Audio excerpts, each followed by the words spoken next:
Okay, welcome back to section 3. And in section 3, we are going to start to look at now some comparisons between some of the plugins that we talked about in the prior sections as we were setting up our analog studio and our DAW. So this time around, we're going to take a look at the tape machine because I feel like the tape machine is the place where we need to start from. If we remember back in the last section, it is the first plugin we put in across all our inserts was the Slate Digital tape machine, I believe we used in that example. So I want to use the tape machine as the first building block, if you will, of getting this analog sound. So we're going to take a look at 4 different tape machines today across drums, bass, and guitars, just so you could kind of see the differences between the tape machines. We're not going to go into every nuance and every detail of all of these particular plugins because it would take forever to do that, number one. Number two, part of this process is for you to maybe go out to these websites and demo their plugins so you can fool around with these plugins on your own. And not to mention, in later sections when we do a full-on mix, you're going to see me use one of these tape machines in a little bit more detail. So I'm going to try to give you an overview, explain why the tape machine is so important, why it really is the beginning stages of building that analog foundation. So let's take a look at this. So what I've done is I've taken, and this is the same session that you have as part of your package here. This is the song Jet by Jet B Suit You. We're going to take a look at this again on some drums, some bass, and the first 2 electric guitars. So what I've done here is I've gone ahead and I've inserted 4 different tape machine plugins on every one of the tracks. Okay. And then I also did it on the buses and then on the master output, just like we did it in the prior section. So the very first tape machine, let me just highlight all these here and turn all these off. So we're going to turn these on in groupings one at a time. Now, one other thing I want to show you, and I mentioned this in the beginning, one of the intro sections of this series, was the thing about these analog plugins and tape machines in particular. From manufacturer to manufacturer, they tend to take up, a fair amount of CPU. Every tape machine's a little bit different, but I want to show you that. So if we take a look at our performance monitor, now right now I have 4 different tape machines, and we'll walk through each one in a second, across all the tracks, on the buses, okay, and then on the master out. But they're all shut off at this point. You can see that none of them have been turned on. I'd have to turn them all on here. Okay, so they're all off right now. So if I look at my performance monitor, my CPU performance monitor in Studio One, you can see right now the CPU is running at around 2%. Okay, that's all we're really running because all the plugins are in the off state. Okay, so I'm going to kind of leave this up here in the top, well, probably down here, just so you can see. So now, if I were to turn on all of the tape machines on the first insert slot, which happens to be the Slate Digital Virtual Tape Machine, watch what happens. Okay, we jump up to about 10%. So right now on this particular tape machine, I have, let's see, 15, 23, 28 instances of this open. There's 28 tracks here. If you count all the audio tracks plus the buses, there's 28 instances of the Virtual Tape Machine by Slate Digital. Right here. Let me just close this here. Okay. So here's the tape machine we have on the kick drum. This is across all, what did I say, 28 tracks, and it takes up about 10% of my CPU. Now keep in mind that every computer is going to be a little bit different. Yes, 28 tracks, plus 1 on the master out, which would be 29. We're at 13%. Okay, now my computer that I'm using in my studio is really a high-end computer. The specs are, it's a 2013 Mac Pro, the little black trash can that came out a few years ago, the one that everybody made fun of, the one that looks like a little waste paper basket. That's my computer. Now I have an 8-core processor with 32 gigs of RAM. And I believe this is a 3.0. Let me just show you my specs on my computer. It's easy to bring it up here. So I'm running Mac Sierra. This is a late 2013 Mac Pro. It's a 3 gigahertz, 8-core E5 processor. There's 32 gigs of RAM in it. Okay. And I have two graphics video cards in it, which for this tutorial really doesn't matter. That's more for video editing. So the key pieces of information that you're looking for here, that it's a 8-core processor, E5, and it's 32 gigs of DDR3 RAM, okay? So depending on your computer will depend on how many instances of a plugin that you can put on across all your tracks and how that's going to bog down your CPU. Okay, we're running at about 15%. Now, when we start playing back the audio, it's going to bump up a little bit. Okay, so that's the Slate Digital plugin.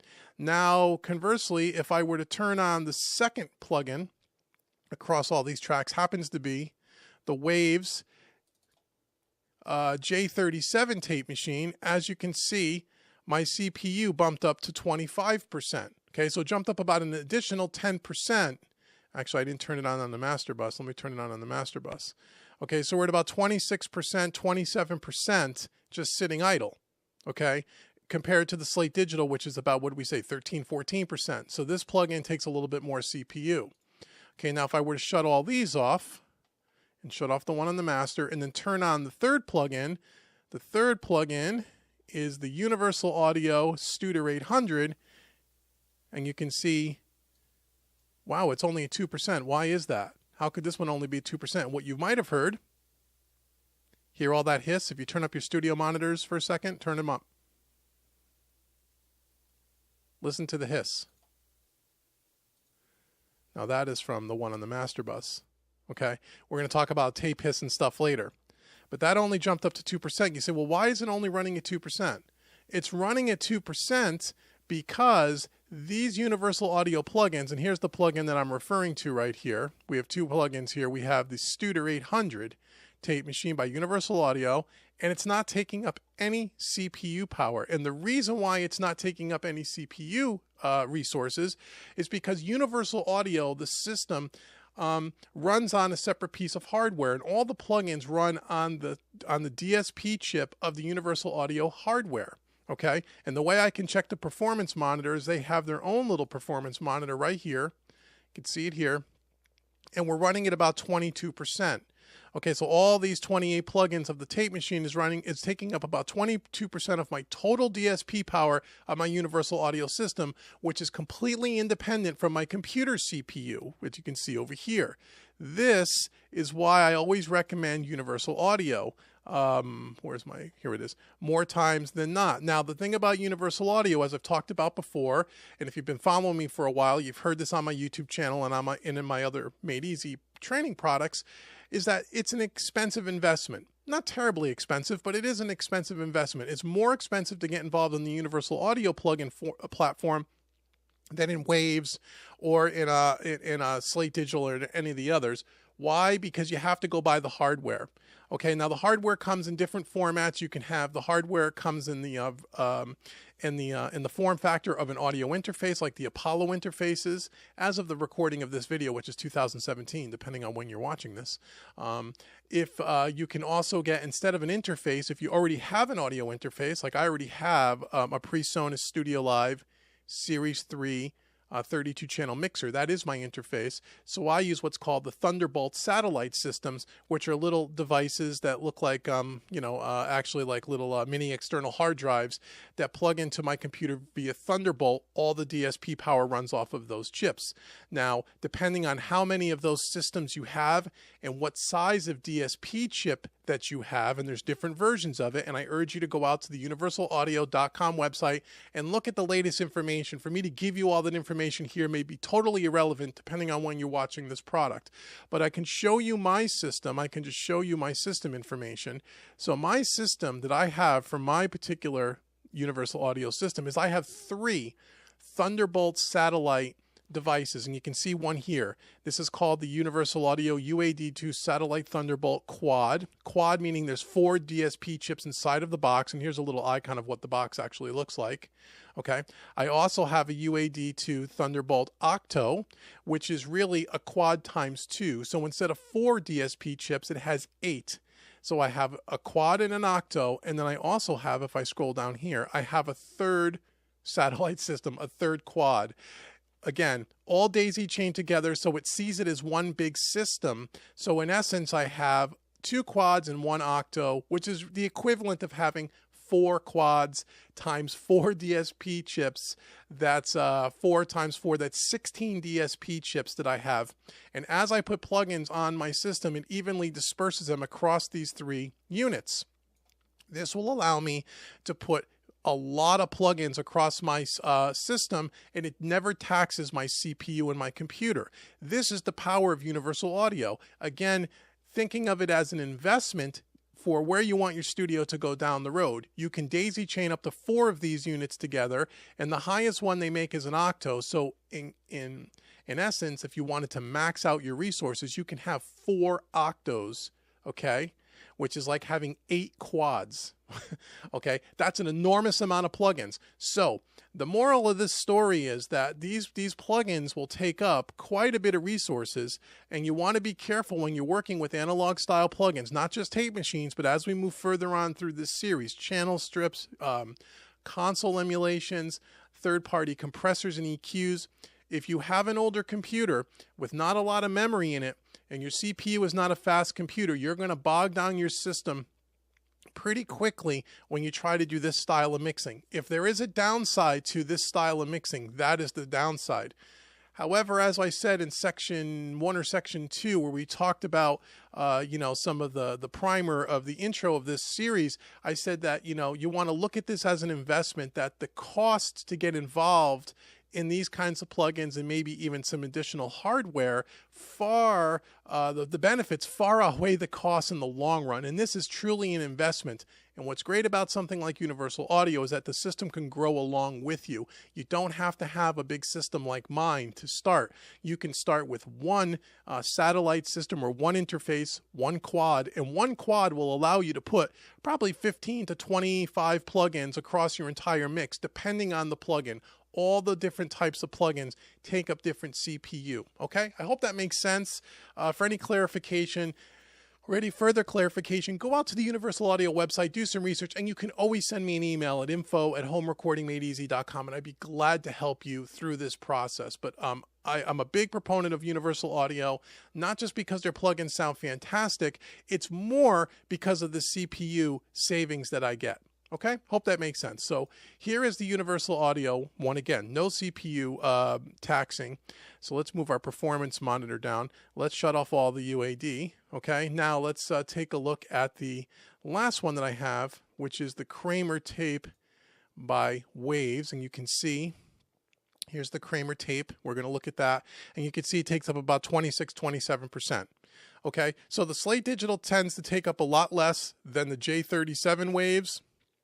And the Kramer tapes takes a little bit less than that. Okay, and again, we have 28 instances of this. So if you had a large session of 50 tracks and you wanted to put 50 tape machines, this 26% can easily get into 50-60% of the CPU. And we haven't added any channel strips. We haven't added any compressors. This is just a tape machine. So keep that in mind. Now, one thing that you can do, people have asked me before, well, wow, if I can't put 200 plugins on my mix because I don't have a system like you, Dave, I don't have the budget for that, what can I do? Well, one of the things that you can do to kind of try to offset some of this, you can see we're having tape machines across every single track, which is the way I recommend it based on our analog workflow, right? Like we talked about in the prior section. But what you can do, instead of putting them on all the individual tracks, another way to do this is you could just put them on your buses. Now I have them on both, but because that's the way I like to work, but you could just take them off all your individual tracks and just put a tape machine on your drum bus, your bass bus, your guitar bus, your piano bus, your lead vocal bus, your background vocal bus, and your master out. That would be the way you can start if you have a system that can't handle all these plugins or if you have an extra large session. You're not going to get the same kind of coloration or as much coloration, but you're still going to get something that is far superior than having nothing at all and going strictly with that digital vibe, right? Okay, so that's a way to do that. That'll help you tremendously. That's one way to do this. But we're using them on all of the tracks because that's typically how I like to work. Okay, so I'm going to turn off the performance monitor here. I just wanted to show you that depending on the plugin you're using from the manufacturer, it's going to have more or less CPU resources being used. Okay, so we're going to shut that. So the first thing we're going to do here is we're going to start off with the Slate Digital. Now again, we're going to walk through a general overview of each one of these plugins and the controls. What you're going to find is that all of these tape machines, they all tend to have pretty much the same controls, but they all sound a lot different from each other. And that's really the key, because one of the things that people ask me, and I'm sure you're asking yourself, is why do you have 5 tape machines, Dave? Do I need to have 5 tape machines? Excuse me. And the answer to that question, like I tell you every time we talk about these things, is no, you don't need anything. To start off, you only need one. It doesn't matter that you only have one. Why do I have 4 or 5 of them? Because you'll find when we go through these examples, they sound different. And just like having 4 or 5 different compressors, as we talked about in the last section, how tonally they all sound different and do a different type of thing to the audio, the same thing goes with a tape machine.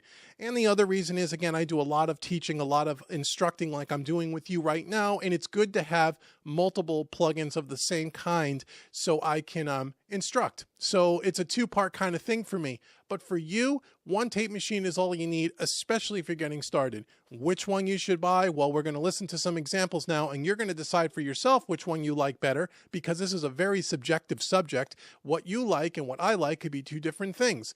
And you're going to go out and you're going to try some and you're going to demo them, and based on what you like and based on price, you're going to make a decision. Now, from a cost perspective, they're all pretty much around the same price range. They range anywhere from about $99 US to probably $200 US and everywhere in between. And you can always get these plugins on sale from different manufacturers throughout the course of the year at different times. Okay, so keep that in mind as well, as it'll be for all the plugins we talk about throughout this series. So I've looped a section of drums, guitar, and bass. Again, there's no compression, there's no EQ. These are raw audio tracks. I like to do sound examples and demos on raw tracks because I feel like you get the most audible difference. When you put these things on mixes that are completely finished, you can't always hear the nuances as much. So before we start listening, make sure again you're listening to this on a good set of studio headphones or monitors. If you're listening to these sound examples on your smartphone or on your iPad or on a cheap pair of earbuds, or cheap pair of computer speakers, you may not hear the subtle differences. Okay, so keep that in mind, but there is differences. So here we go. So without any of the plugins on, here is the loop that we have playing with no tape machine being turned on. Let me turn the one off on the master. Again, this is just drums and bass and the first 2 electric guitars. All the other tracks are muted because to keep this video somewhat reasonably short, I didn't want to have to go through all of the tracks. So as a matter of fact, I'm just going to turn down the faders for all of the tracks here. And here we go. So these are just drums, bass, and 2 electric rhythm guitars. No plugins.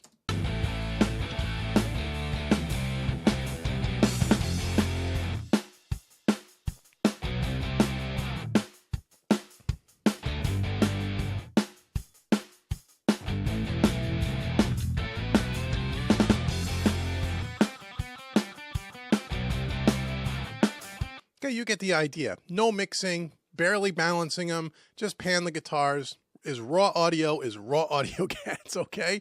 So we're going to go ahead now. We're going to turn on the virtual tape machine. I'm going to give you the accumulative effect right now, and then we're going to walk through the kind of the plugins a little bit. We're going to walk through the virtual tape machine.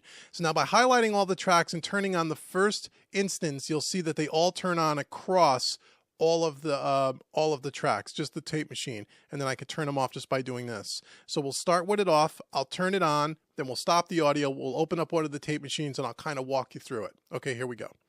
So we'll start with it off.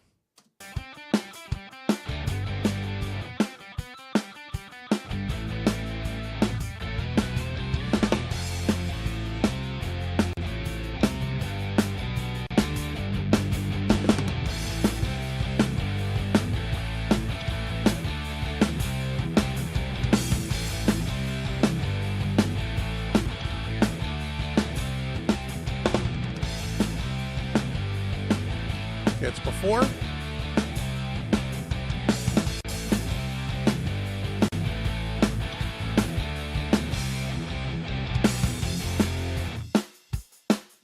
Okay, and that's after. So again, there's a subtle difference there. You're going to find that this is the most subtle of the 4 tape machines. Okay, so let's take a look at this. Is the one on the kick drum. They're all set up the same. Let's just take a walk through. This is probably the most simple one to use as well. It's got the fewest amount of controls. It's really easy to use. So what we have over here is this tape machine is actually 2 tape machines in one. It's actually a multi-track tape machine that you would put on all your individual tracks. We could see that over here at the machine type over here in the top right-hand corner.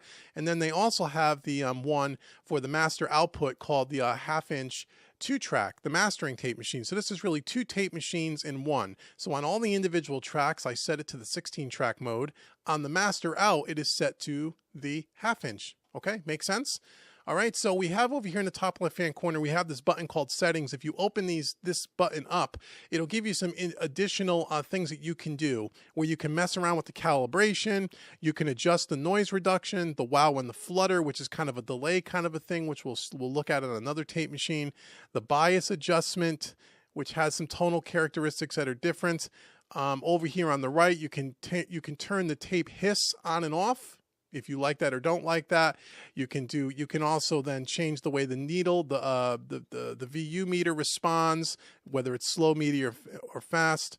To be honest with you, what I do with this settings is nothing. I leave it at its default settings. You could read the manual, you can go in and you can tweak this stuff to your heart's content. And sometimes that's beneficial, sometimes it's not. I tend to use tape in a real subtle way.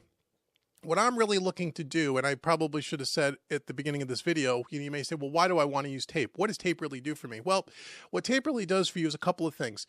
Being that it's the first plug-in that the audio actually hits in the insert chain, it's going to do a couple of things. One, it's going to do some compression. Whenever audio hits tape, there's a natural compression that kind of happens there. It's going to kind of, especially on the high end, it's going to kind of shave off any harshness on the top end. It's going to kind of compress and level out the audio just a little bit. Not as much as a compressor would do, but it's going to kind of set the stage to kind of even things out a bit, squash it a little bit, tame some of the high end to get rid of any harshness that might be hurting our ears. And it's just going to kind of level things out and add some color, which is the other thing that the tape machine does. It just adds a little bit of glue, and it just kind of makes things sound a little bit more, for lack of a better word, hi-fi. You know, it sounds just a little bit more rich. Okay, and that's what you could have heard here when I was bypassing it on and off. And again, this is the most subtle of the group. Okay, so I leave all the settings at default. Okay, over here you can turn the tape machine on and off. You can A/B what it sounds like on or off, which we did across all the tracks. Then we have an input and an output, and as you can see, as you turn down or up the input, it will link and turn the output up or down along with it to level match the plugin. However, you can de-link the in and out just by clicking on this little chain, and now they're independent from each other. I tend to keep them together because if I'm pushing more signal into the tape machine, I don't want it to be louder, so I want to turn down the output volume to kind of level match the plugin, because we don't want it to just be louder, so to speak. Because when it's louder, you kind of trick your ears into thinking that louder sounds better, and we're not really looking for volume, we're looking for tone shift. Okay, I hope that makes sense. Next to that, we have a bias control where, again, it's set at normal, high, and low, and I'll demonstrate what that does in a second. As I said, when you hit tape, it tends to roll off a little of the high end, and if you want to bring some of that high end back, if you think it rolls it off a little too much, you can just flip this up to high. It'll get a little bit more sparkly. If you still feel like there's a little bit too much harshness, but you don't want to hit tape too much, you could turn it to low, and that's going to warm things up a little bit more. The more you push signal into tape, the more harmonic distortion you're going to get, and you're going to start to hear distortion. Now, in a lot of times, that's not very desirable. In things like maybe bass guitar or maybe snare drum, you want to put a little hair on it. You may hit it a little harder to give it a little more saturation. And again, we're going to demo all this in a minute. Over here in this particular tape machine, we have two tape speeds. We have 30 IPSs per second or 15. IPS means inches per second is how fast the tape is spinning. Okay, 30 inches per second is going to give you a more, open, transparent sound. It's going to be a little bit more subtle. It's not going to compress as much, and it's going to be a little more open. You're going to hear that glue, but you're not going to hear the compression as much.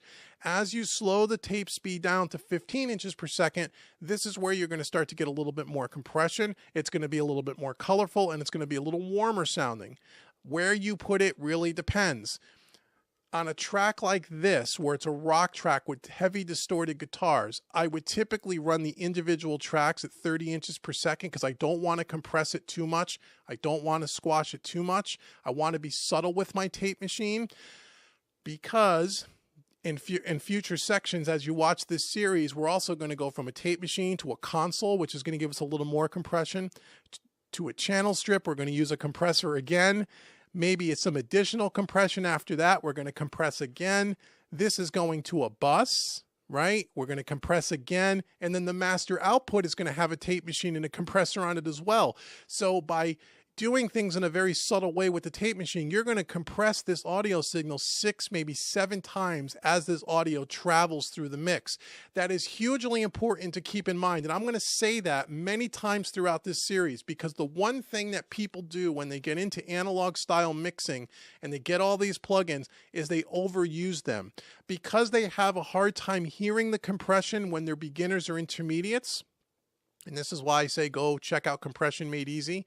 On homerecordingmadeeasy.com, we do a lot of listening for compression. We'll do some of that in this series, but if you really want to learn how to listen for compression, go check out that series. But when you're struggling to hear compression in the beginning, what's going to happen is you're going to push these plugins so you can hear the audible difference because you're not used to listening for it.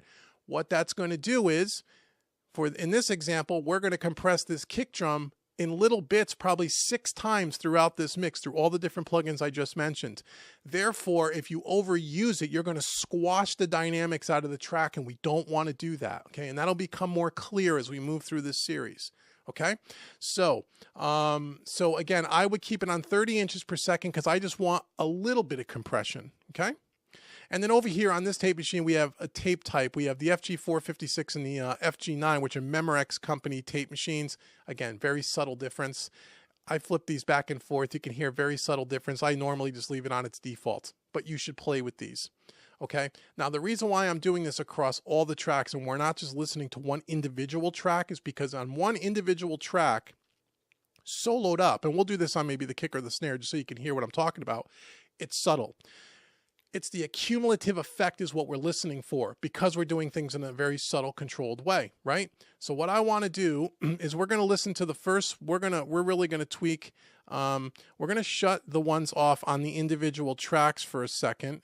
We're going to listen to drums. So we're going to turn off this and we're just going to listen to the drum bus tape machine, okay, in this example, because I want to demonstrate some, demonstrate something so you can demonstrate the controls.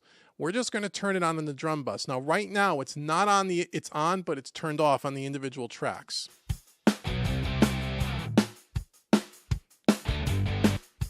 let's just listen to drums so you can hear it.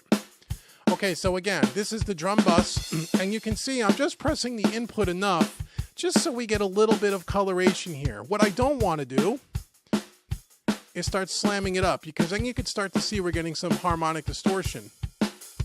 And you can hear it in the kick drum a little bit.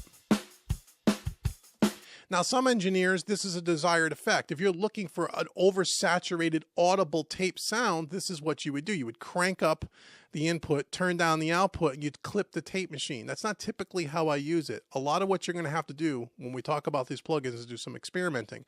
What I like to do is be more subtle. I'm just trying to maybe hit the needle up around, you know, -3, -5.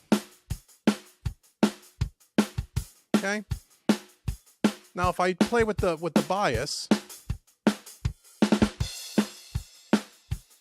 here's high.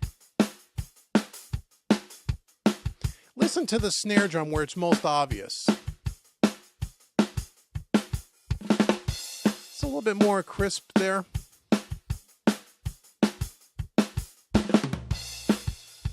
So now if we go to 15 IPS,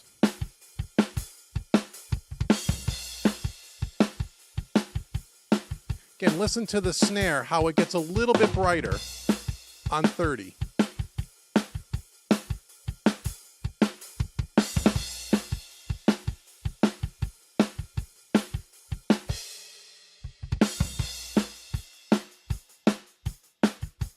So it's a little more open sounding. Okay, on the bus, it's a little more open sounding. Now, one thing that becomes a real pain with this particular plugin is that, and you can see over here, we have a grouping section we didn't talk about. You can click on this and you can group individual channels to a certain group. And what that'll do is it'll link all the different tape machines across all the tracks together, where some of the controls will work together. So if I put everything on group 1, for example, and if I change it from 15 to 30, all the tape machines would change from 15 to 30. Same thing with the bias, same thing with the machine type and the tape type. However, it also links together the input and the output, and I don't like that on this tape machine because every input and every output on each individual track is going to be a little different depending on the signal coming in. As soon as I group them, it locks all of those tracks together and you can't ungroup the input and output, which is one of the things I don't like about this particular plugin. So it's difficult to link everything together and then go from 15 IPS to 30 IPS and hear that audible difference. Okay, now that's something you're just going to have to play with on your own. Okay, that's on the bus, just on the bus by itself. Now again, if I were to turn on all the tape machines across all of the tracks on the drums, just on the drums, just the virtual tape machine.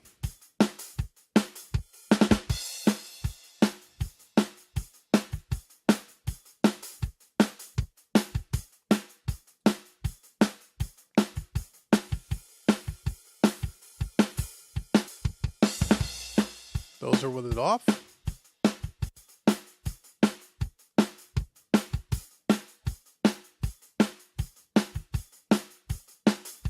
Okay, see here it gets a little bit brighter, it has a little bit of glue, gets a little bit more colorful, but it's subtle. So here's the snare.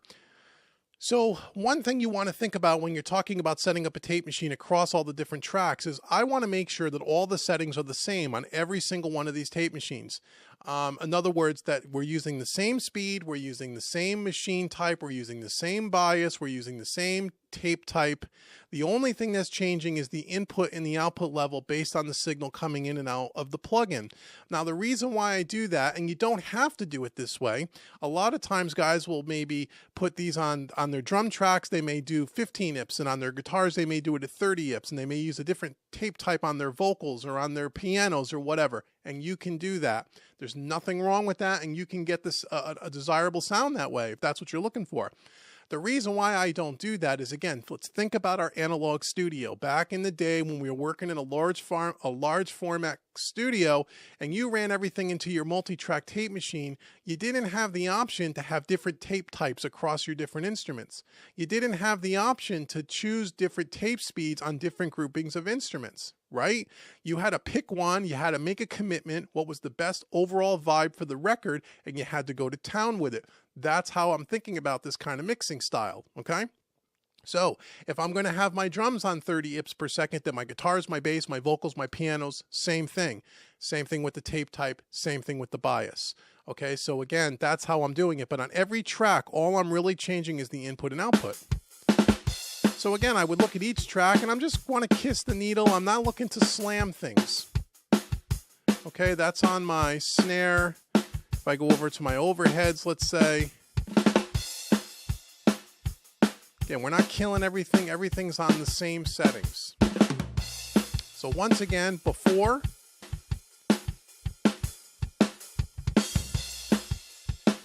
turn it off on the master bus. Okay. So now here we go with just the virtual tape machine.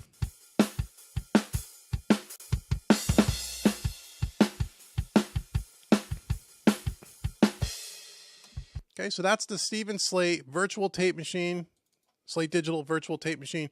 Great plugin. I've used this for years on all my mixes. I think it was one of the first tape machines I have. I still use this on all my client mixes, maybe 50–60% of the time.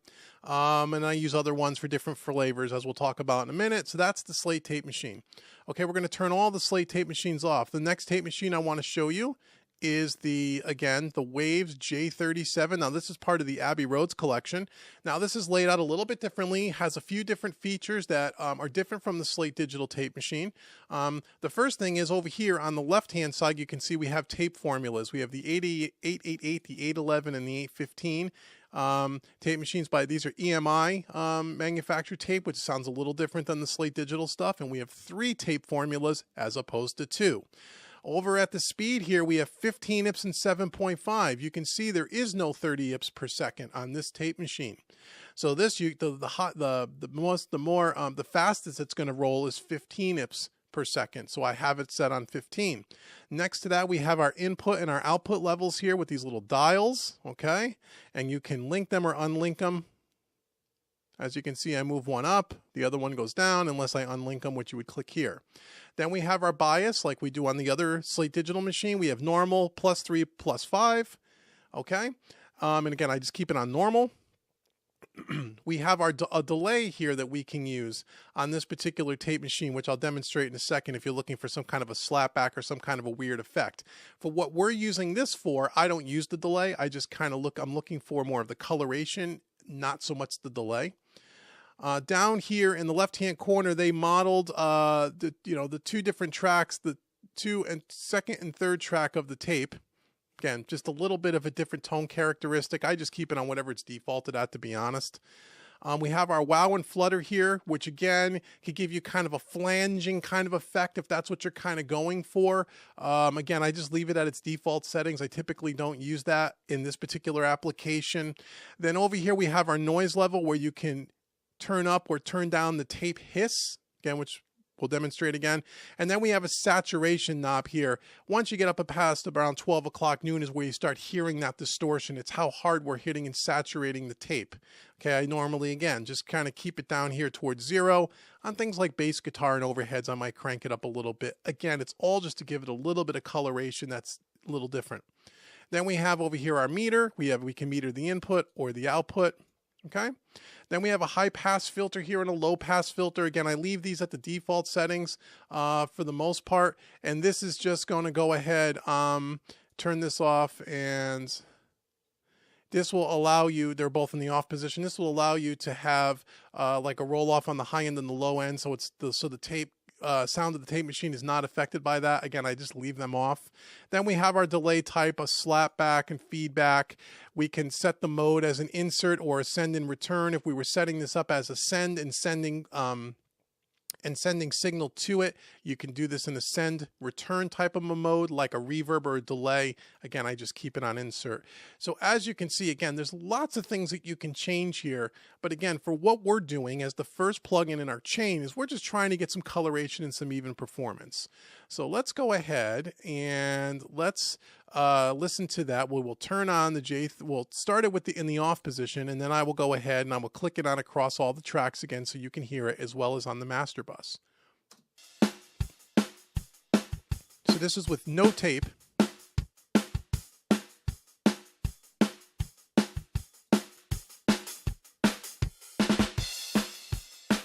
That's with the J37.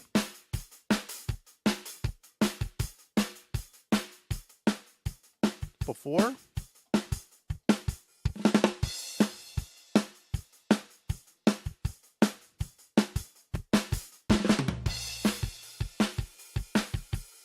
After.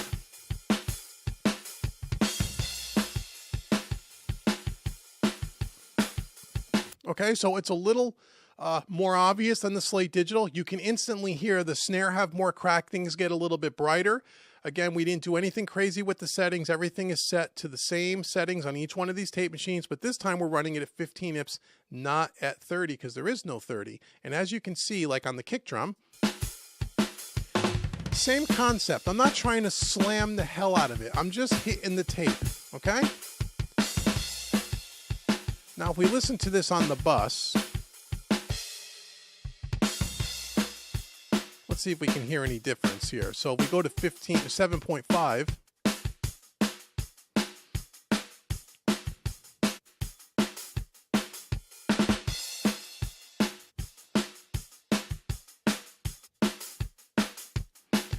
It's not as obvious because all the other tape machines across the entire mix are set to 15. So, again, there's no easy way for me to go in and turn all these speeds on and off all at the same time. But again, as you can see on the bus, we're not slamming it. If we turn up the saturation knob, okay, you can hear what that does.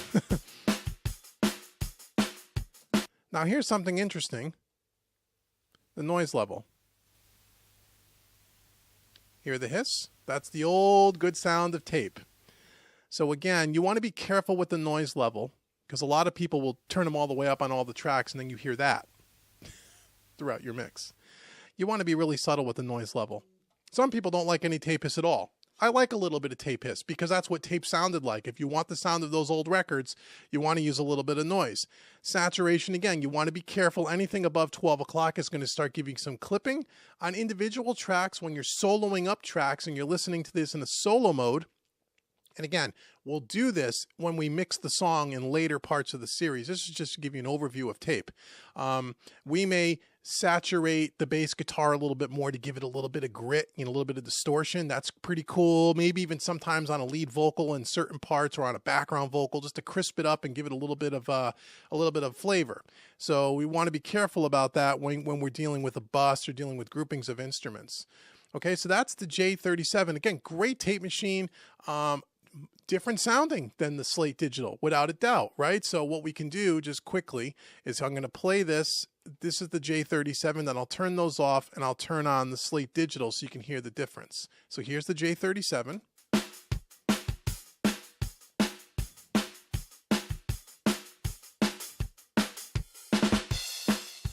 No tape at all.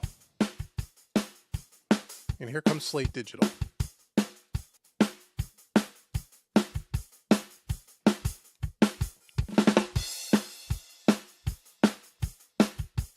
No tape.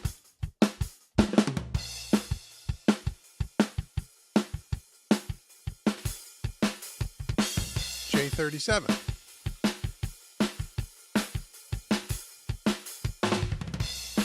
Okay, so there's the difference between the Slate Digital tape machine and the J37 by Waves. The next tape machine I have in line here, and we'll turn those on in a second, is the Universal Audio Studer 800 tape machine. Now this one is going to have even more color, a little more obvious than the other two.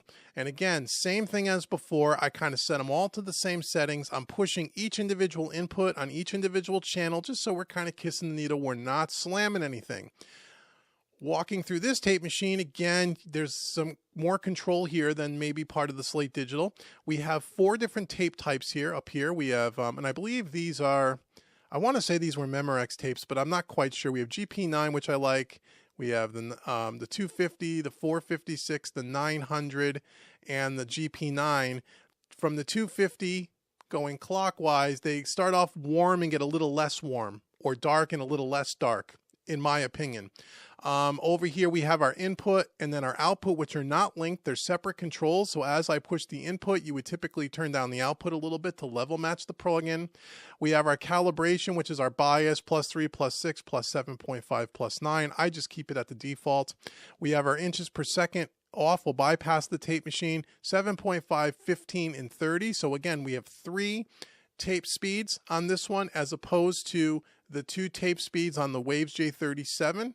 15 and 7.5, and on the Slate Digital 15 and 30. This gives you 3. And then if we open up this here, we could go into all different calibrations, and we can turn equalizer on and turn the noise off here. I keep the noise on, as I said. We can control all kinds of things, the hum, the high frequencies, everything. Again, I keep these at the default. You could go in there and tweak these things to death, and there's nothing wrong with that. But for what I'm using it for, and to keep things simple, I just leave it at its default. Some of these things will change based on the presets that you pick, and you can always pick some presets as well. If you really wanted to pick, some presets, you can do that. I believe there's a bunch of presets in here, isn't there? Oh no, maybe there's not. I thought there was. Universal Audio usually has a bunch of presets. So that's what I got here. So again, I'm running it at 30 IPS per second to give it a little bit more of an open sound. Oh, and you can turn the things on and off here. Okay, keep it on repro. Okay, so we'll start with it off, and then we'll turn on just the Universal Audio piece of this. Now, on the master bus, I'm not using their multi-track tape machine. I am using the UAD ATR 102, which is the mastering tape machine, different from the multi-track tape machine. This one has a bunch of presets, and I just picked a preset called Master MP Demo, and that's really it on this one. Again, this tape machine is really made for the mix down, which is what we're using it for. Again, you have a bunch of settings and things that you can do, a bunch of tape types over here. We're running this on the 1/2" mode. We're using the 456 tape.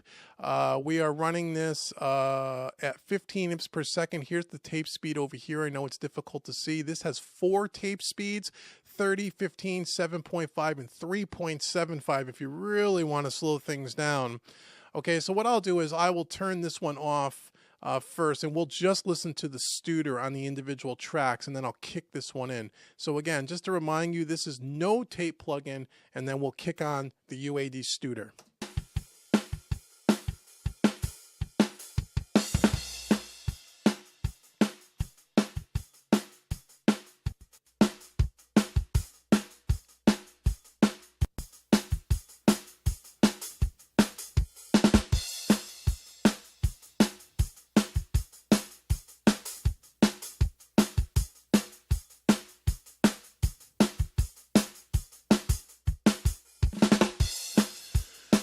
So this plugin, the ATR 102, in combination with the Studer, I like this combination together, and that's why I'm using it. And you can hear how much noise this tape machine brings in.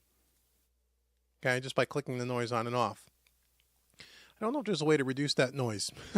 I've never done it. I've just usually shut it off because there's so much noise on this one. Or actually, no, there is here. Hiss. There is a little calibration screw that I can turn down. Up or down. And you could turn the hum up or down. Hear it? It's very faint. So I don't like that much hiss. I usually like to back it off a little bit. And I want a little bit of hiss, but not a ton of hiss. Okay? And so by turning this plugin off,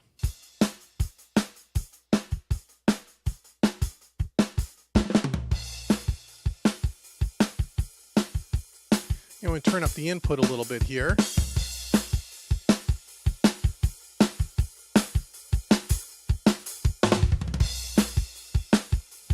And we're monitoring the input now.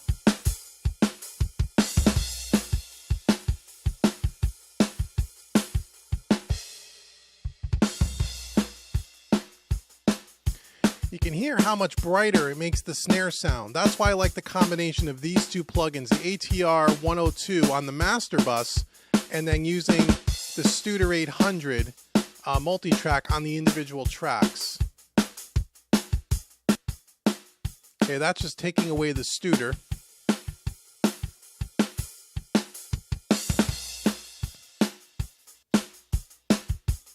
Gives it a real nice open sound.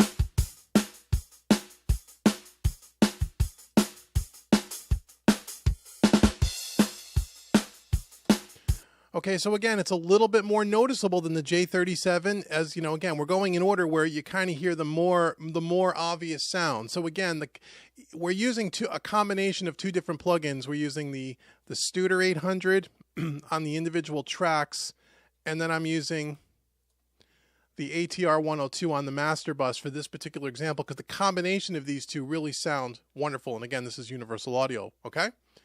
So now I know we're just listening to this on drums. We'll listen to it on bass and guitar, all these plugins again in 1 second. I just want to do the Kramer master tape with you now. So the last tape machine we're going to take a look at and is the Kramer master tape. This is another great plugin. Now this is based on a tube-based tape machine, which makes it sound a lot more warm. So over here in the top left-hand corner, again, we only have two speeds, 15 and 7.5, so I have it on 15. Our bias is, we have an over bias and a normal bias. I keep it on normal. The over, I think, is a +3. We have our record level and playback level, which is linked. That's the input and the output, okay? Over here we have what's called the flux, which is more kind of a wow and flutter kind of a thing. Again, I keep everything at default. It's just kind of a way to give you some delay and some flangey type effect. Over here in the top right, we have our delay time feedback and a low pass filter. And then we over here, if you're using the delay, you can use it in slapback mode, or if you click this on, it'll be the S is slap, the F is feedback if you want repeats, and you can see it change right here. Again, I don't use it for this application. And then we have our nice display here. So again, I have the same plugin on the master out, okay? And again, I'm running the master out at 15. Everything is set up the same. So let me go ahead and play this section back again, and then let me turn on the Kramer tape so you can hear it. And then we'll do it across all the tracks, but it's more noticeable on drums.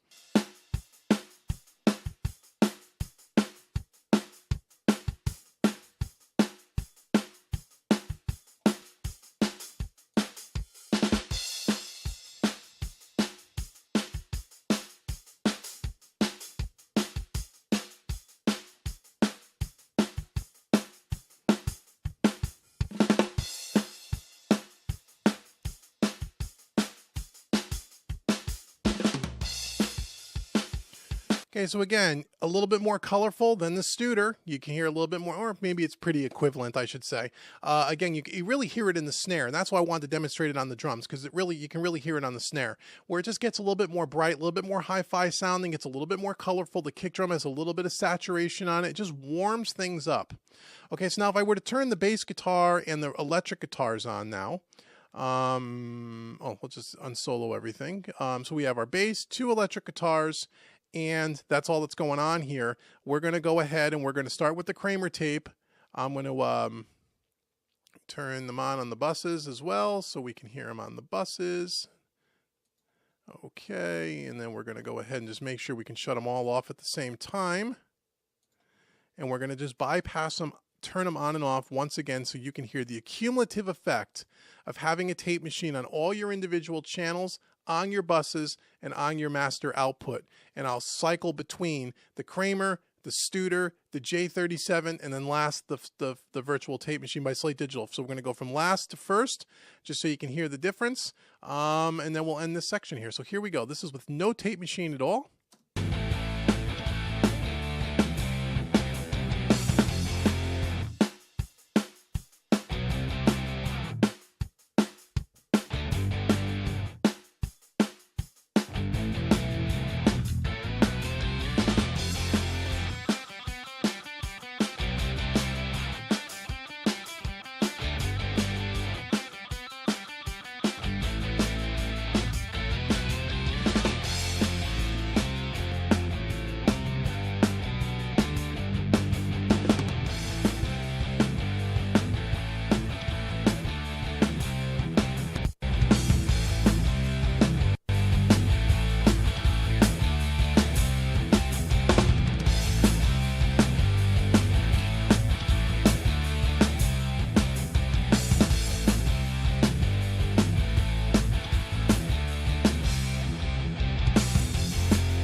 Okay, so hopefully it's obvious as all can be, and hopefully you're listening to this on a good set of monitors or headphones, as I mentioned earlier.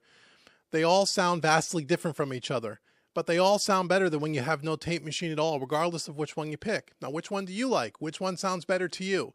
You have to go do some experimenting on your own. The point of this particular section of this series was to show you that there are differences between the tape machine and the very first plugin you want to probably pick up if you have no analog style plugins at all and you're coming from a stock plugin standpoint. As I tell people, get a good tape machine, or just get a good tape machine. I mean, get one of these tape machines. Now, there's others on the market. I don't have every tape machine that's out there. They all will sound similar. I tend to like these 4 the best. I've used other ones. Some are a little bit more subtle than others. Some have more control than others. But you got now 4 really good examples. And the good news is, with all these plugins, you can demo them all for free. The only ones that you can't demo for free are the universal audio ones, unless you have a universal audio hardware system, as we talked about earlier. However, all these tape machines will set the foundation, if you will, for what we're going to be doing in future sections. It just gives the sound a little bit more of a better starting point, if that makes sense. Okay, so once again, I'm going to cycle through. I'm going to start with no tape, go through the top to bottom. Virtual tape, J37, universal audio, Kramer tape. Then we'll end this section. We'll fade to black and then come back for section 4, where we're now going to take it to the next level. We're going to start talking about the console emulation. Okay, so hope you enjoyed this section, and listen to these on the way out and then decide which ones you like. Here's no tape, and then we will start cycling them through. Just keep your eye on the little blue buttons going on and off.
see you guys in section 4.